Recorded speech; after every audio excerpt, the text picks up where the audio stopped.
कुछ अरसे कबल मुल्क में मंशियात के आदी अफराद की तादाद 7 मिलियन थी और नशे की इस आदत की वजह से हर साल तकरीबन 2.5 लाख लोग हलाक हो जाते हैं।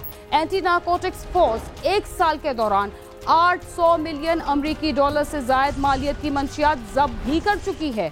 इसके बावजूद इस लानत से मुकम्मल तौर पर छुटकारा इसलिए मुमकिन ना हो सका कि मंशियात पर पाबंदी लगाने से ज्यादा उसके बारे में मुतासरा अफराद को आगाही और शऊर की ज़रूरत होती है। मुल्क में मंशियात के आदी अफराद हेरोइन का इस्तेमाल और शराब नोशी कसरत से करते हैं। इसके अलावा सबसे ज़्यादा इस्तेमाल किया जाने वाला नशा चरस है, जो तंबाकू के साथ इस्तेमाल किया जाता है और उसे गरीब तरीन लोग सबसे ज़्यादा इस्तेमाल करते हैं, लेकिन उन्हें इसके नुकसानात से आगाह करने के लिए कोई जामे मनसूबाबंदी नहीं की गई। इस्लामाबाद, कराची और क्वेटा में एंटी नारकोटिक्स फोर्स के तहत ऐसे बहुत ही जदीद इलाज और बहाली के मराकज़ कायम कर रखे हैं जहां मंशियात के आदी मरीजों का मुफ्त इलाज किया जाता है। इसके अलावा इस इदारे की तरफ से स्कूलों और कॉलेजों में ज़्यादा से ज़्यादा आगाही के लिए मुख्तलिफ वर्कशॉप्स और सेमिनार्स का एहतमाम भी किया जाता है। इसके बावजूद इस तरह के मराकज़ की तादाद इतनी नहीं है कि मुल्क के छोटे शहरों और देही इलाकों में मंशियात से मुतासरा अफराद को ज़हनी तौर पर ये समझाया जा सके कि मंशियात का इस्तेमाल उनकी सलाहियतों और ज़िंदगी के लिए कितना नुकसानदेह हो सकता है। हमारे ख्याल में मंशियात की रोकथाम के लिए उस पर पाबंदी से ज़्यादा उसके नुकसानात से आगाही नौजवानों और उससे मुतासरा अफराद को ज़्यादा महफूज बना सकती है। नशे की आदत नौजवानों से उनकी सोच समझ तो छीन ही लेती है, मगर उसके साथ उनके रिश्तों का तक़द्दुस भी छिन जाता है। ऐसे रिश्ते जो उनके लिए माँ बाप जैसी अहमियत के हामिल होते हैं। कराची के इलाके शाह फैसल टाउन में एक कम उम्र नौजवान नशे का आदी था, जिसके लिए वो अपनी फुप्पी से पैसे मांगता था, मगर एक दिन उसकी फुप्पी ने उसे पैसे देने से इनकार कर दिया तो उसने दुश्मनों की तरह उसे कत्ल करने की कोशिश की। जख्मी खातून ने मरने से पहले अपने बेटे को क्या बताया और उसकी जान क्यों ना बच सकी, आइए हम आपको बताते हैं।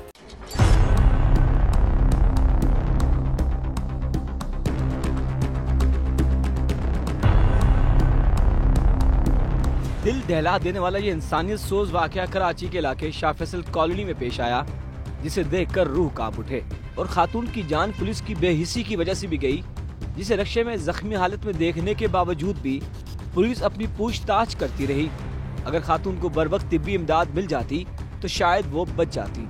कराची के जिला कोरंगी के इलाके शाह फैसल कॉलोनी नंबर 1 के मकान में छुरी के वार करके खातून नुकसाना को शदीद जख्मी कर दिया गया था। मकतूला के बेटे नासिर नवाज के मुताबिक वो काम पर था तो उसकी बहन ने उसे फोन करके बताया कि अम्मी को किसी ने छुरियां मारकर जख्मी कर दिया है और वो अम्मी को अस्पताल लेकर जा रही हैं। इस इत्तला पर जब वो अस्पताल पहुंचा तो उसकी वालिदा की गर्दन कटी हुई थी और वो शदीद जख्मी थी। इस दौरान उन्होंने अपनी वालिदा से पूछा कि उन्हें किसने छुरियां मारी हैं, तो वो गला कटा होने की वजह से बोल नहीं सकती थी। तो उन्होंने कागज और कलम मंगवाया जिस पर उन्होंने इमरान का नाम लिखा और उनसे जब पूछा गया कि उन पर किस शय से वार किए गए हैं तो रुखसाना खातून ने कागज पर चाकू लिखा। मुझे तकरीबन 2-2:30 बजे मुझे सिस्टर की कॉल आई है कि ऐसे ऐसे जो है ना अम्मी को, अभी पता नहीं है कौन मार के गया, ऐसे ऐसे कोई अम्मी को छुरियों के वार करके चला गया, मैं जिना जा रही हूँ, मैं और तुम्हारा बहनोई जिना जा रहे हैं, फटाफट पहुँचो वहाँ। तो वहाँ पहुँचे, अम्मी की फिर ट्रीटमेंट करने लगे, गर्दन वगैरह काटी हुई उसने अम्मी की, हाथ पे हथेली की नसें सारी उसने काटी हुई हैं, यहाँ नाइफ उसने घुसाया हुआ है और गर्दन के पीछे से वार किया हुआ है। मतलब बहुत बुरी तरीके से उसने अपनी तरफ से कोशिश की थी कि ये एक्सपायर हो जाए ताकि पीछे मैं पकड़ा ना जाऊँ। इतने में बहनोई जो है ना अम्मी से पूछ रहे थे कि किसने किया है ना ये, तो अम्मी बोल नहीं पा रही थी। तो अम्मी यूँ कर रही थी ना कि पेन दो, हाथ भी उनसे उठाया नहीं जा रहा था, इस तरह किया कि पेन दो मैं लिख के दूँ।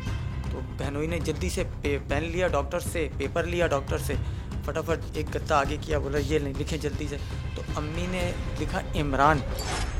शदीद जख्मी और कटे हुए गले के साथ जब खातून का बेटा अपनी मां के पास पहुंचा तो उसने अपनी मां से क्या सवाल किया। मौत की दहलीज पर कदम रखते हुए जख्मी मां ने उसे क्या बताया और उसके बाद वो कितनी देर तक जिंदा रही। नासिर नवाज का कहना है कि इमरान उनके मामू का बेटा था जो उनके घर आता जाता रहता था और शदीद जख्मी खातून लफ्ज मामू का सिर्फ माँ ही लिख सकी थी, जिसके बाद उनकी हिम्मत जवाब दे गई और थोड़ी देर बाद वो दौरान इलाज जख्मों की ताब न लाते हुए दम तोड़ गयी। तो बाजी ने, मैंने और जब बहनोई ने देखा इमरान, तो हमने बोला कौन सा इमरान? मामू का बेटा इमरान। तो अम्मी ने बल्कि पहले पूछा कि किस चीज़ से मारा, मतलब मारा किस चीज़ से? तो अम्मी ने लिखा चाकू लिखा। फिर अम्मी ने लिखा इमरान। फिर पूछा कि ये इमरान कौन सा इमरान? मामू का बेटा इमरान। तो अम्मी ने माँ लिखा, तो आगे अम्मी से लिखा नहीं गया। मामू का माँ लिखा और अम्मी से आगे लिखा नहीं गया।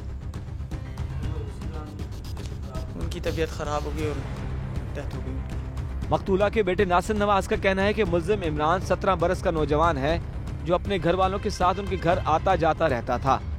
गुज़िश्ता 15 दिनों में वो 2 से 3 बार अकेले उनकी वालदा से मिलने के लिए आया। नासिर के मुताबिक उनका कजन इमरान पैसे मांगने उनके घर आया करता था, लेकिन उसकी वालदा ने उसे पैसे देने से इनकार किया, जिसके बाद उसने ये इंतहाई कदम उठा लिया। लड़ाई वगैरह तो हमारी कोई नहीं थी इनके साथ, बल्कि अच्छे ताल्लुकात थे हमारे इन लोगों से। मतलब ऐसा कुछ भी नहीं था। ये पैसे मांगता था और पिछले 15 दिनों में ये 2 दफ़ा आ रहा भी था घर में, और ये अकेला आ रहा था। कभी ऐसा नहीं हुआ मतलब हम बच्चे बड़े हो गए, कभी इन लोगों में से कोई अकेला हमारे घर मिलने नहीं आया। ना इनकी बहन कभी कोई अकेली आई, ना ये अकेला आया, ना इनका वालिद आया। मतलब ये अकेले नहीं आते, फैमिली के साथ कुछ 2-3 लोग मिलकर आते हैं तो आते हैं। तो ये पिछले 15 दिनों से 2 दफ़ा पहले भी आया। जिस दिन जुम्मे को वारदात करके गया, इसको निकाल के 2 दफ़ा पहले भी आया। तो अम्मी से यही आके अपने माँ बाप की बुराइयाँ करनी कि वो जो है ना, हमारा मकान भी छीना गया है, हमारे पास पैसे नहीं है, मेरे वालिद मुझे पैसे नहीं दे रहे, वो तो हैं ऐसे, वो तो ऐसे हैं, और तो आप मुझे जो है ना 1-1.5 लाख रुपए दें, मैंने कारोबार करना है।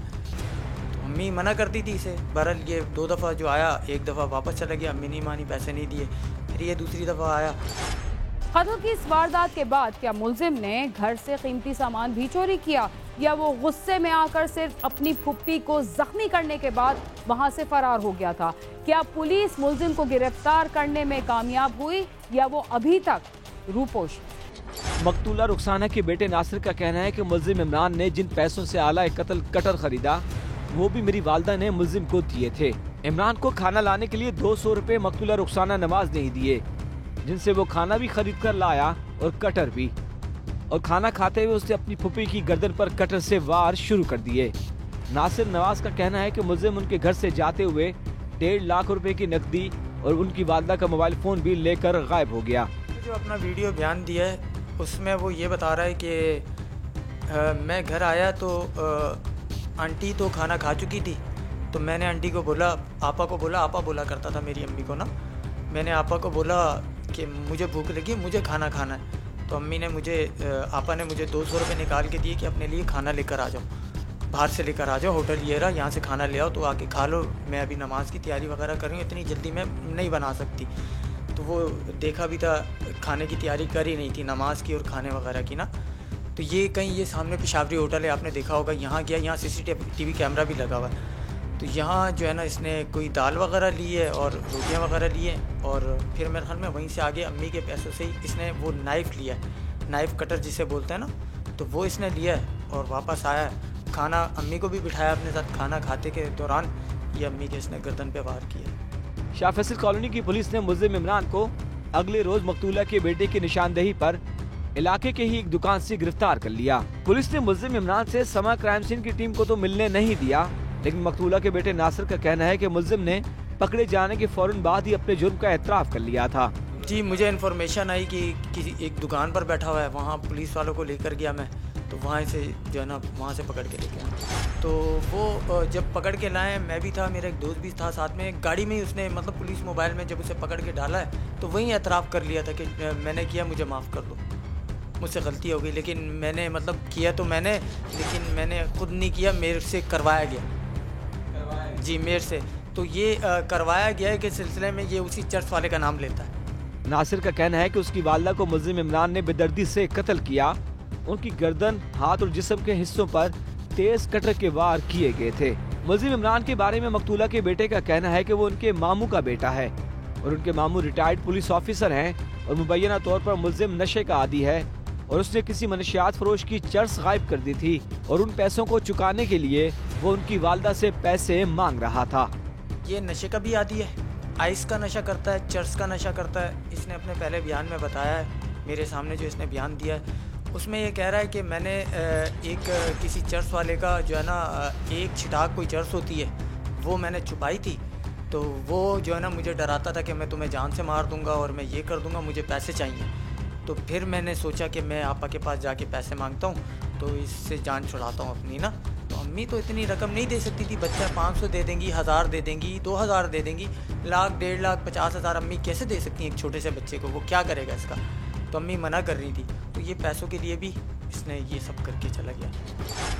जब शहर की गलियों और बाजारों में मंशियात फरोशी का धंधा आज़ादी से जारी हो तो नौजवान नस्ल उससे कैसे बच सकती है। प्रोग्राम क्राइम सीन में वक्त हुआ एक मुख्तसर से वक्फे का, जिसके बाद हम आपको बताएंगे कि इस नौजवान ने अपने एतराफ़ी बयान में क्या कहा था।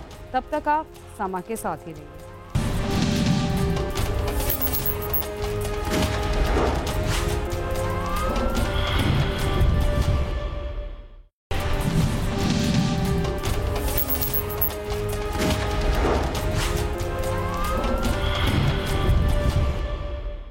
प्रोग्राम क्राइम सीन में एक बार फिर खुशामदीद।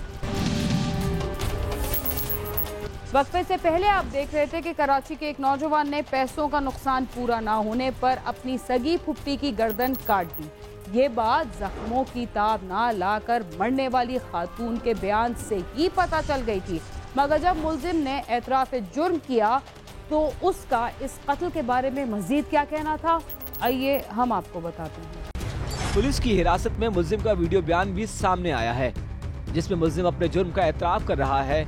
उसका कहना है कि उससे बहुत बड़ी गलती हो गई, उसने अपनी फुप्पी पर 4 वार किए थे। उससे बहुत बड़ी गलती हो गई। आपने क्या क्या किया वो बताओ। मैंने फुप्पो पे वार किया मुझसे भाई। कितने वार किए? 3-4 वार किए मैंने। किस तरीके से ज़िबा किया? वो नासिर भाई बस मेरे से बहुत बड़ी गलती हो गई, बस मुझे माफ कर दो नासिर भाई। असल में इस लड़की का पहले भी क्रिमिनल रिकॉर्ड रहा है। इसका हमने इलाके से, क्योंकि जिस इलाके में ये रहते हैं ना वहाँ हम भी एक बचपन गुजार के आए ना, तो वहाँ के मुझे दोस्तों वगैरह ने लड़कों ने बताया कि ये कुछ अर्सा पहले पिछले दिनों ये 3-4 लड़के पहले भी उठे किसी केस में। वहाँ 3-4 लड़कों ने इन्होंने डकैती की है। उस डकैती में एक बंदा भी इन लोगों ने एक्सपायर किया है। बंदा एक्सपायर किया है, उसमें बाकी के जो लड़के हैं उन्हें तो जेल हो गई है। इसको इसके वालिद ने, इसका वालिद ASI रिटायर है पुलिस का, ठीक है, उसने इसे थाने से ही आगे पीछे करवा दिया इस केस से, जिस केस में पहले पकड़ा गया ये। तो मतलब उसका प्रूफ नहीं है कि ये नॉमिनेट हुआ नहीं हुआ, लेकिन रिकॉर्ड इसका क्रिमिनल है। नासिर के मुताबिक इमरान उनके घर आता रहता था और अपने घर वालों की बुराइयां करता था, जबकि दूसरी जानिब मुल्जिम इमरान का कहना है कि फुप्पी उनके घर वालों के बारे में उससे गलत बातें करती थी और ये बातें उससे बर्दाश्त नहीं होती थी। शाह थाने में इस वाक़े का मुकदमा दर्ज किया गया है और मुल्जिम को अदालती रिमांड पर जेल भी भेज दिया गया है। इस कम उम्र शातिर मुल्जिम को सजा मिलती है या उसे कम उम्री का फायदा दिया जाएगा, इस बात का फैसला आने वाला वक्त और अदालत ही करेगी। कैमरामैन नईम खान के साथ सालिक शाह, समा, कराची। चोरी और डकैती की वारदातों में इजाफा किसी एक शहर का मसला नहीं है, मगर इस्लामाबाद के मुज़ाफ़ात में रहने वाले और दूसरे इलाकों से आने वाले अफराद ज़्यादातर जराइम की वारदातों में मुलव्विस होते हैं।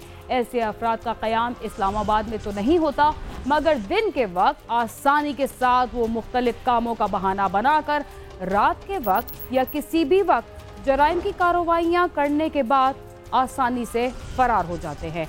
थाना शहजाद टाउन की पुलिस ने चोरी की वारदातें करने वाले ऐसे ही एक गिरोह को गिरफ्तार किया है, जिसका ताल्लुक पड़ोसी मुल्क से है। आइए देखते हैं कि इस गिरोह के गिरफ्तार शुदा मुल्जिमान से क्या कुछ बरामद हुआ और ये किन किन वारदातों में मुलव्विस था।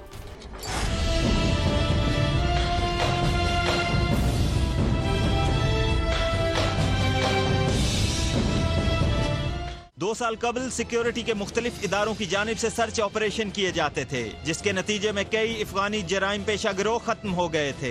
लेकिन कुछ अरसे से इस्लामाबाद के दही इलाकों में अफगानी गिरोह एक बार फिर मुतहर्रिक हैं। कई वारदातों में इशारा मिला कि इन वारदातों में अफगानी लड़के मुलविस हैं। हमारे पिछले कुछ दिनों में जो है ना अफगानी गैंग्स काफ़ी एक्टिव हुए थे। इनकी एक्टिविटी इस साल में तकरीबन 2 से 3 दफ़ा जो है ना वो देखी गई। जनवरी में भी इस तरह की एक्टिविटी हुई जिसमें अफगानी गैंग्स काफ़ी ज़्यादा इन्वॉल्व थे।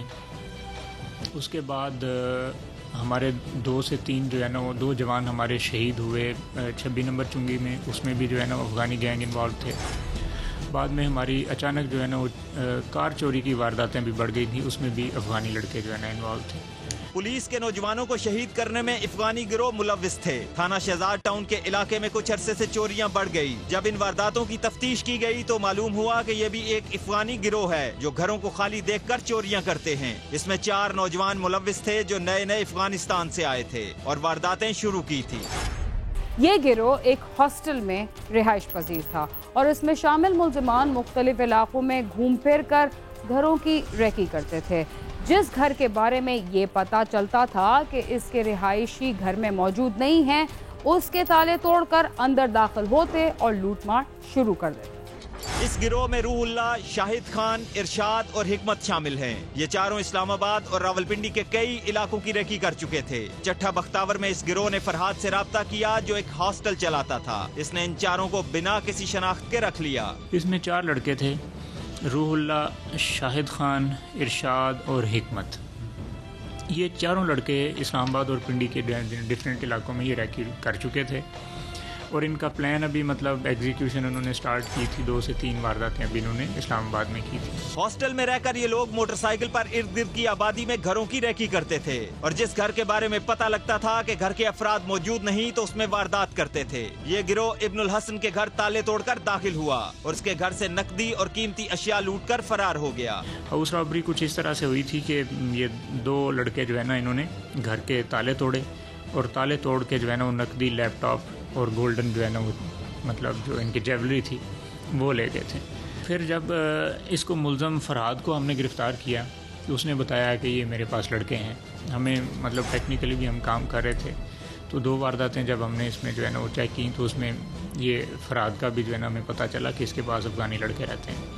फरहाद को पकड़ा, फिर उसने आगे जो है ना ये सारी चेन हमें पकड़वा दी, ये सारे लड़के। वफाकी दारुल हुकूमत में एक मरतबा फिर अफगानी गिरोह मुतहर्रिक हैं जो गाड़ी चोरी, डकैती, राजधानी की वारदातों के साथ साथ पुलिस चेक पोस्टों पर हमलों और अहलकारों को शहीद करने में भी मुलविस हैं। कानून नाफिज करने वाले इदारों को चाहिए कि एक मरतबा फिर बड़े पैमाने पर इकदाम किए जाएं ताकि इन गिरोहों को खत्म किया जा सके और पहले जैसी सूरत हाल का सामना दोबारा न करना पड़े। कैमरामैन सद्दाम मलिक के साथ नईम जंजुआ, समा, इस्लामाबाद।